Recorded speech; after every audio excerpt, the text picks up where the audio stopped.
logல next sum 60th sum.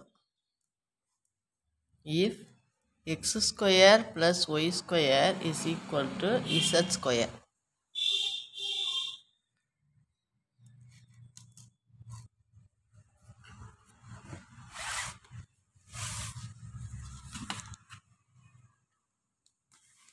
Show that 1 by log x z plus y plus 1 by log x to the base z minus y is equal to 2.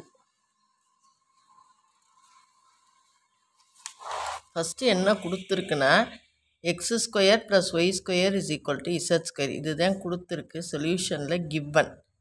இதில் இருந்து நம்ம என்ன பண்ணுறோம், x square is equal to z square minus y squareனு எழுதிக்கிறோம்.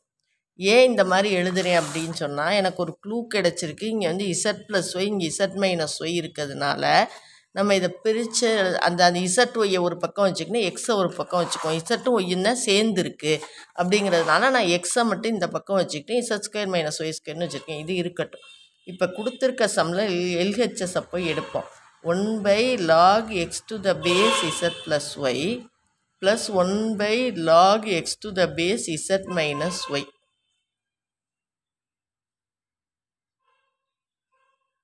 இப்போ என்ன பண்ணுறேன்னா, இது நம்பர் ஒரே மாதிரி இருக்குது, பேஸ் வேறு மாதிரி இருக்குது. அப்போ இதை மேலே கொண்டு போய் நான் இதை எழுதுகிறேன் அப்படின்னு சொன்னால் நம்பர் இங்கே வந்துடும், பேஸ் வந்து இங்கே வந்துடும்.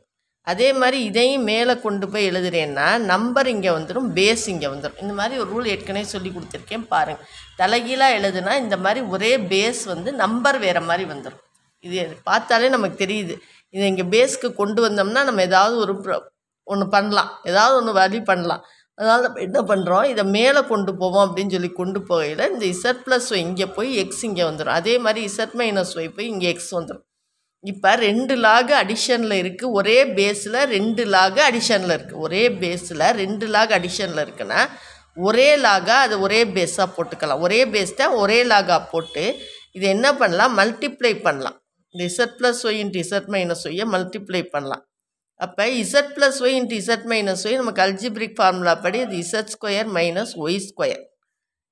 இந்த from 1 Z square X square எதுக்கு equal, Z square minus Y ஸ்கொயருக்கு ஈக்குவல் இல்லையா. அப்போ எல்ஹெச்எஸ் என்ன ஆயிரும், இப்போ லாக் இந்த Z square minus Y square வந்து எக்ஸ் ஸ்கொயர் ஆயிரும். இந்த இசட் ஸ்கொயர் மைனஸ் ஒய் ஸ்கொயருக்கு பதிலாக என்ன போடலாம், எக்ஸ் ஸ்கொயர் போடலாம். அப்போ log X square to the base எக்ஸ்ன்னு ஆயிரும். Log X square to the base X, அதாவது இந்த இடத்துல log X square to the base எக்ஸ்னு போடலாம். ஏன்னா X square Z square minus Y ஸ்கொயருக்கு ஈக்குவலாக இருக்கிறதுனால பவர் ரூல் படி இந்த 2வை இங்கே கொண்டு வந்தோம்னா log x to the base எக்ஸ்னு வந்துடும். இது நம்பரும் பேஸாக இருக்கிறதுனால இதுக்கு ஆன்சர் வந்து 1. அப்போ 2 × 1 2. இதுதான் ஆர்ஹெச்எஸ். இதுதான் நமக்கு ஆர்ஹெச்எஸ் ப்ரூவ் பண்ண சொல்லியிருக்கு, 2ன்னு ப்ரூவ் பண்ண சொல்லியிருக்கு. இங்கே பாருங்கள் ப்ராப்ளத்தை. இப்போ புரியுது. அதாவது கொடுத்துருக்க condition x square plus y square = z square. அதுலேருந்து எக்ஸ் ஸ்கொயரை வந்து இசட் ஸ்கொயர் மைனஸ் ஒய் ஸ்கொயர்னு வச்சுக்கிறேன். எந்த க்ளூவை வச்சுக்கிறேன்னா, இங்கே இசட்டும் ஒய்யும் தான் சேர்ந்து இருக்குது, எக்ஸு தனியாக இருக்குது. அதனால் நான் எக்ஸை தனியாக வச்சுக்கிட்டு இசட்டையும் ஒய்யையும் சேர்த்து எழுதிட்டேன். இப்போ கொடுத்துருக்க எல்ஹெச்எஸ்க்கு வரும்போது பேஸ் ஒரே மாதிரி வேணும் அப்படிங்கிறதுனால நான் இதை மாற்றி எழுதுகிறேன். மாற்றி எழுதும்போது பேஸ் ஒரே மாதிரி வந்துடுது. அப்போ ஒரே மாதிரி பேஸில் 2 லாக் அடிஷனில் இருக்கையில் அதை ஒரே லாகாக எழுதி மல்டிப்ளிகேஷனாக எழுதுகிறேன். Z plus Y into Z minus y z square minus y ஸ்கொயர்னு வந்துடுது. இந்த இசட் ஸ்கொயர் மைனஸ் ஒய் ஸ்கொயருக்கு பதிலாக என்ன எழுதலாம், எக்ஸ் ஸ்கொயர்னு எழுதலாம்.